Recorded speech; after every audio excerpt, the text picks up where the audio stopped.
नमस्कार बंधुरा मुन्नार रान्नाघरे आपनादेर सकलके स्वागत जानाई।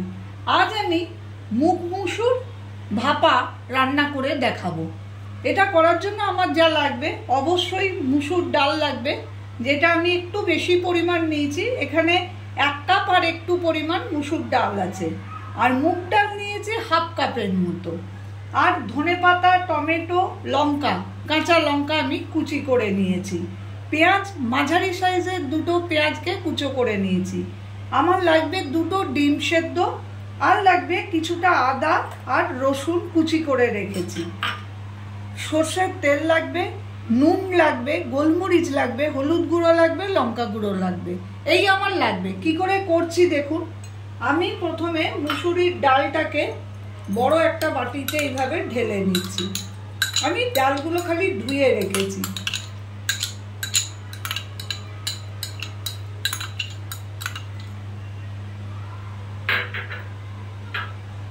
তারপরে এর মধ্যেই মুগ ডালটা আমি নিয়ে নিলাম।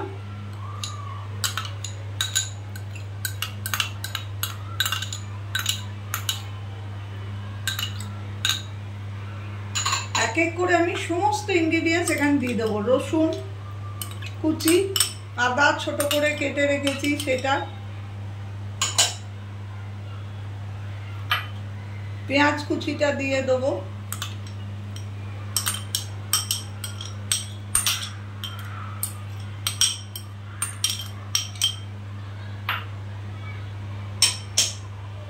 আর এখানে রেখেছি ধনেপাতা কুচি, টমেটো কুচি আর কাঁচা লঙ্কা কুচি, এটাও এখানে দিয়ে দেব।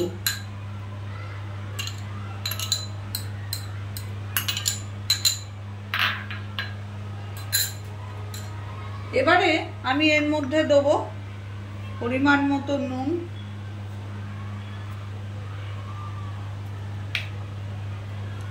দেব 1 চামচ মতো, ছোট চামচের 1 চামচ মতো গোলমরিচের গুঁড়ো, আর দেবো হলুদ ছোট চামচে 1 চামচ আর একটু, আর 1 চামচ দেবো লঙ্কার গুঁড়ো।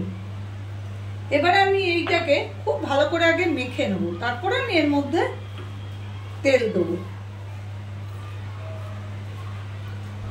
হাতে করে মাখছি যাতে খুব সুন্দর করে মাখা হয়ে যায়।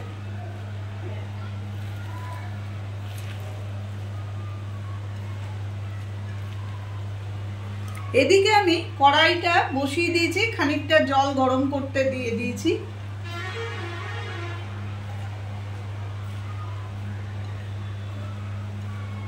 এবারে আমি এটার মধ্যে একটা টাইট টিফিন কৌটো নিয়েছি, তার মধ্যে আমি এইটাকে সুন্দর করে দিয়ে দিচ্ছি।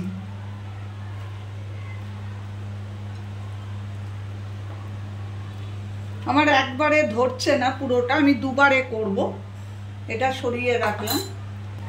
এর মধ্যে দেব সর্ষের তেল 4-5 চামচ,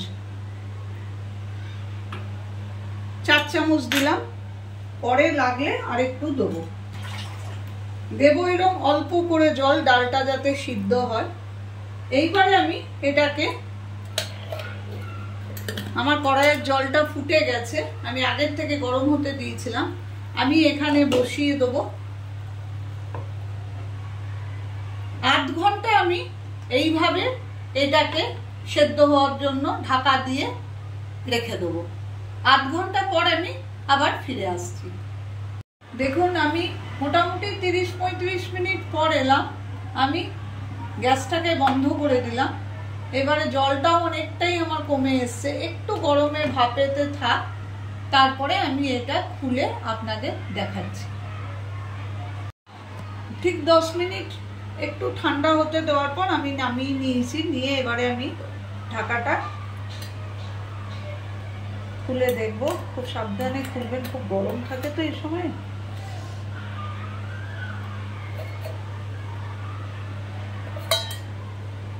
দেখুন একদম সুন্দর সেদ্ধ হয়ে গেছে পুরোটা। এবার আমি যেটা করব, আমি ওই যে দুটো ডিম সেদ্ধ করে রেখেছিলাম সেগুলো আমি এর মধ্যে দিয়ে দেবো। দিয়ে এর মধ্যে এটাকে মাখিয়ে নেব। আর যেটা দেব সেটা হচ্ছে আমি 2 চামচ তেল, সাদা এই সর্ষের তেল আমি এর মধ্যে দিয়ে দিচ্ছি। আর একটুখানি পাতি লেবুর রস আমি এর মধ্যে দেবো। এটা গরম ভাতের সঙ্গে খেয়ে দেখবেন, খুব ভালো লাগে, রুটি পরোটার সঙ্গেও ভালো লাগে। যদি আমার রেসিপিটা আপনাদের ভালো লেগে থাকে তো প্লিজ আমার চ্যানেলটাকে সাবস্ক্রাইব করবেন, লাইক করবেন, শেয়ার করবেন এবং কমেন্ট করবেন। আমি আবার হাজিরা দেবো অন্য কোনো দিন অন্য কোনো নতুন ধরনের রেসিপি নিয়ে।